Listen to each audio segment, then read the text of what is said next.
As professionals, whether you're in sales, service, marketing, even as an entrepreneur, regardless of the profession that you're in as an entrepreneur, we know that time is really important. Scheduling time, making the things easy as it relates to how we go about selling is important, or even engaging with our customers from a service perspective. So how do we now do that in terms of streamlining and really coordinating meetings? Well, what we're going to show you here is how do we use HubSpot's scheduling pages, also known as meeting links, to help streamline a large percentage of our work in terms of eliminating the back and forth, and also using it to measure the level of intent with a potential customer, whether you're in sales, marketing, and or service. All right, so once you are inside of your HubSpot portal, what you'll need to do is, of course, you will need to go across to where you have your sales section on your menu. And if it is that we're looking at that, we're going to see that here on our menu. Once you click there, you'll be coming down to where it says Meeting Scheduler. Once you click on Meeting Scheduler, you'll see that you have some options. Where we're going to be going to is that we're going to be going across to where it says Create Scheduling Page. So once we click on Scheduling Page, we are going to be using the option where it says one-to-one. Now, keep in mind that you can, based upon the team that you have. So if you have a sales team, but it's round robin, based upon the leads that's coming in. If you have a service team, but you want to do round robin as well. Or if you have a group where you would want to have a number of people be part of this particular team, or this particular meeting, you could actually select it as based upon your group. But we'll get into that in other parts of the conversation, but we're just going to go with one-to-one now because the approach is still the same. It's just that these two require different strategies in mind. So we're going to go with one-to-one, and we have an internal name. All right, and the steps here are pretty straightforward. So we're going to work with, let's say this internal name is going to be, we're going to use maybe discovery call. And we're then going to say, we're going to give this person some time. So there's an internal name, then the event name, right? Of course, based upon who you are as a user, you will see this name coming up. If you're an administrator, you'll be able to choose different persons. So as an administrator, you could actually set up meetings on behalf of different team members. Your location, of course, is pretty straightforward. But if it is that you are using a standard, whether it's Google Meet, whether it's Zoom, or whether it is Microsoft Teams, then you have the option of doing it here. In this instance, we don't have anything connected, so it says connect an app. And of course, as it relates to your description could really be down to whatever it says, right? So you can have, so I have a mock description here that we're going to be using as it relates to this. Once you have that done, you'll notice that down to the bottom here, it says next. So we're going to go with next. And then from here now, we're going to be able to move into three main areas. So on this page, you're really doing three main things, right? So you're looking at schedule, form, and confirmation. So as it relates to looking at the schedule, you have the ability of, apart from just having this titled name here that we already set in the first one, in this section here where it says the options, so just notice how it defaulted to 15 minutes. To 30 minutes, but remember before what we had was a 15-minute call, but if I want to add a 30-minute call or 45-minute call, I can give the options. And what you'll see here on the menu, you'll see how those options are showing up, because this is what the potential customer, or as it relates to whether it's service or sales, this is what they are actually going to see. All right, so you can choose how much time you want to have or you want to allot for this meeting. It could be multiple options, or it could just be one option. In this one, we're just going to go with 15 minutes. Of course, selecting your time zone will be important. And here we have the option as to which days of the week do you want to allow. Now, just a little rule of thumb, you can have Monday to Friday set here. So instead of having Monday, Tuesday, Wednesday, Thursday, Friday, as you see it in this particular demo, you can just go Monday to Friday. If you know your standard working hours between Monday to Friday is X. And of course, if you know what your Saturday is, of course, let's say some companies work from 8 to 1. So we're going to go with 13, where we are. So we are going to go with 13. And let's say you don't have any, because Wednesday, Thursday, Friday is already set here. So you could actually take the rest of these off. However, let's say, for instance, you had different working hours where you don't have a standard Monday to Friday, and let's say you don't have a Saturday as well. You could actually add your hours where you're saying, well, I work on Mondays between this time, but I also work on Wednesdays between this time, and I also work on Fridays between this time. Again, it comes down to your flexibility as a team or as an organization or as an entrepreneur. So this is what you do here. Now, kind of working hours is also an option, but you set up your working hours in the default section of HubSpot. So we'll touch on that a little bit later. If we go further down to where it says additional settings, this is where you can give in terms of a 2-week lead time. So if the person is looking at your calendar, you will notice here that they can book with you up until 2 weeks ahead of time.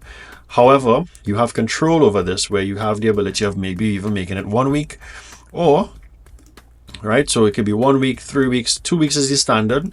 So you can give a whole month in ahead of time, and then of course you can keep it specific to business days, or if you just want to be able to look at the respective weeks. The 15 minutes here that we see are just buffer intervals. So if you have a series of meetings that you want to book, you can just choose whether you want to give 15-minute intervals, 30-minute intervals in between your booking sessions. So which means that you're not going to be running from one meeting to the next with a small amount of time if it is you believe that you need more time to set up your respective meetings. And of course, well, the rest of it here is just pretty straightforward, where it speaks to using the visitor's browser based upon where they are. It's going to adjust to their time zone, etc., etc. Avatars and time periods, of course, these are just pretty straightforward. If you want to use company avatar, if you want to upload your own image, that's what's going to show up to the top here. Collection of payments. This is important based upon the scheduling. So if it is that you are, let's say, for instance, an attorney and someone needs to book some time with you, then it means that attorney, when someone is scheduling that time, then there's going to be a payment link that you will need to put in here. If not, then there's no payment link and you're just working with these 3 main options. So we're sticking with this. The other thing that we're going to go to next is what we will call our form. So standard things in the form, as you're seeing it grayed out here, first name, last name, and email address. But based upon the properties that you set, and we've spoken about how important properties are, based upon the properties that you set, you have the option of now adding additional properties based upon the additional bits of information. Now, how is this used based upon my experience?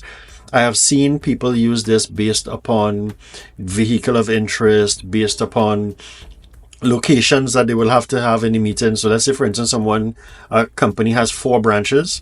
Someone is booking, let's say, for instance, for a test drive. You can indicate whether you want to do the test drive north, south, east, west, based upon where your branches are. And when you fill this out, the recipient is going to know which location they're going to be meeting you at. So again, it comes all the way down to strategy. As we go further into here, we're looking at spam prevention. I would normally say click these things on. Block free emails. This just means Yahoo, Hotmail, and Gmail are emails that you can block if it recognizes it as a free email. This is, of course, all based upon your business model. And of course, you can allow guests, right? So you allow customers to include guests. So I could be booking for a meeting, but I also want to add other people to the meeting as well. And of course, this is where you have your whole things with your data privacy.